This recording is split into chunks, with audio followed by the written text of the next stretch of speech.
We back, y'all.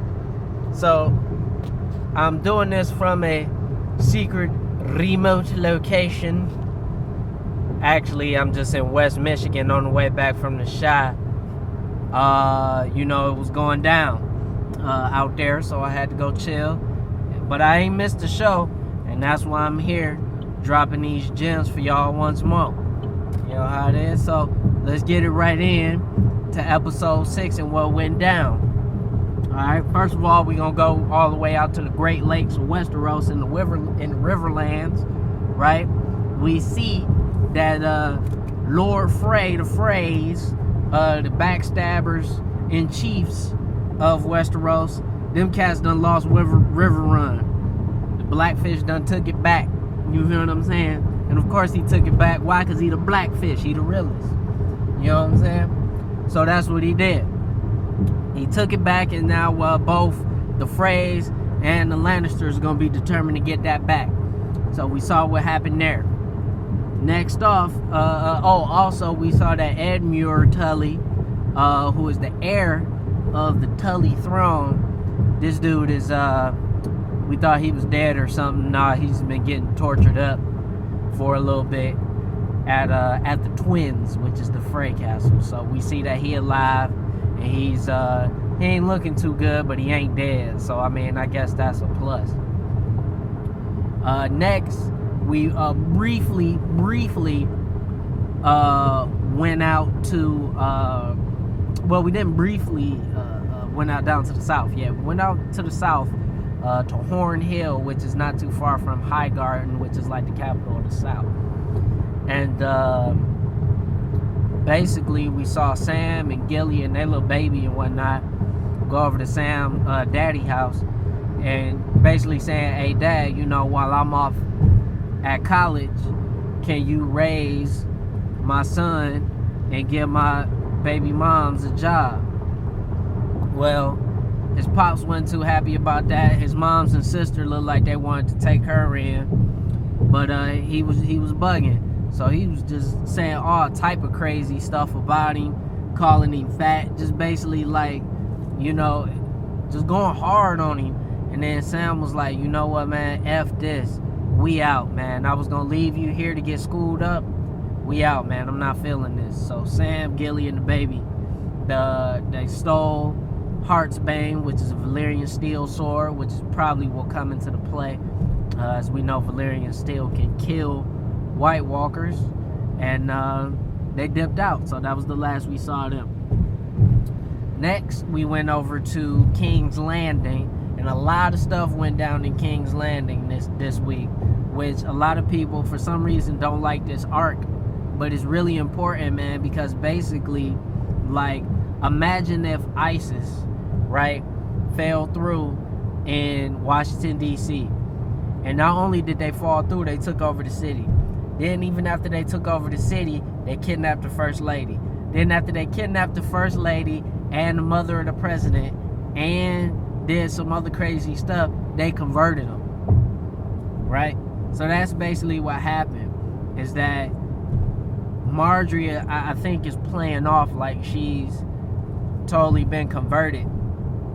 And, because I don't think she really did.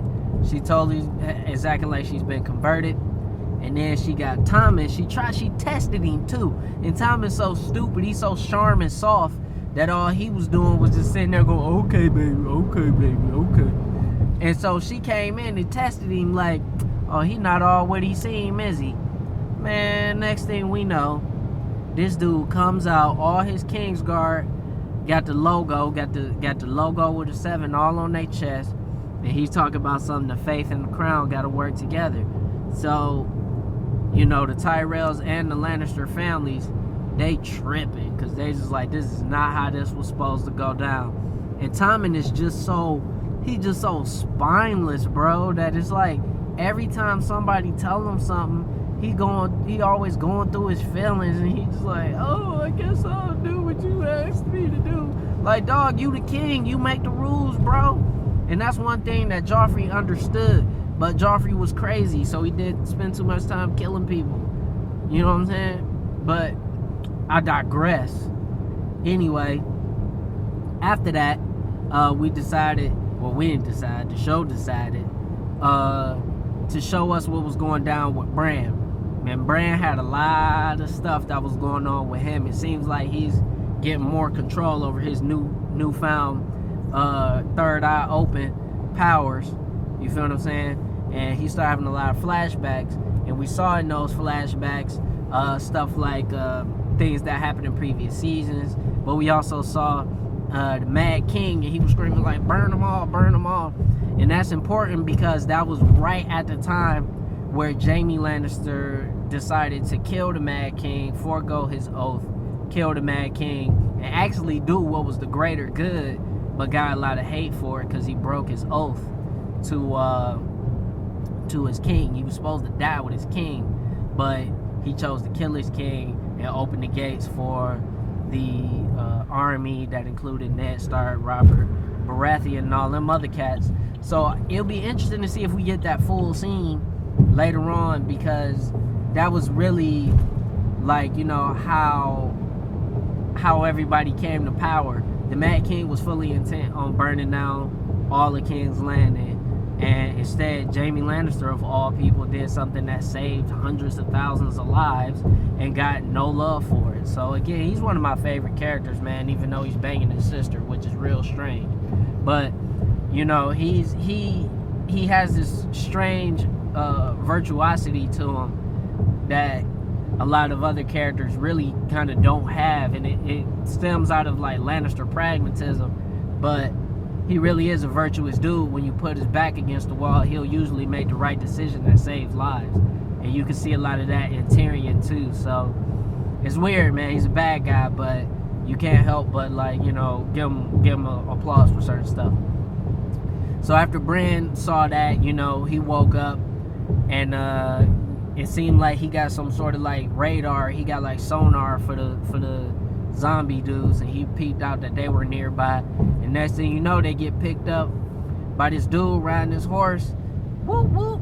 He was coming through with a Khaleesi Gamma, which is weird to see in like a medieval, like European-based type deal. But he came through with a flaming Khaleesi Gamma, burnt up all the zombies, sliced him up, got Bran to safety. He reveals himself as Bran's Uncle Benjen, who we haven't seen since season 1, bruh. So, I mean, it's crazy as we can see that some of the storylines are coming together, because a lot of old characters who have been missing, or really just been missing, we see that they done came back, or we found out what happened to them. Lastly, with Dany, I don't know really what to say about her. She got Drogon back, and I guess she about to, you know what I'm saying, go nuts. So ain't no telling what's happening next. I know if you can't hear me, I apologize. I just wanted to get this out there. Keep my word that I'll be posting the videos on Monday. Please subscribe. And next week we'll be right back with some high-end studio quality type stuff. And you know, keep watching. So I'll holler at y'all, man.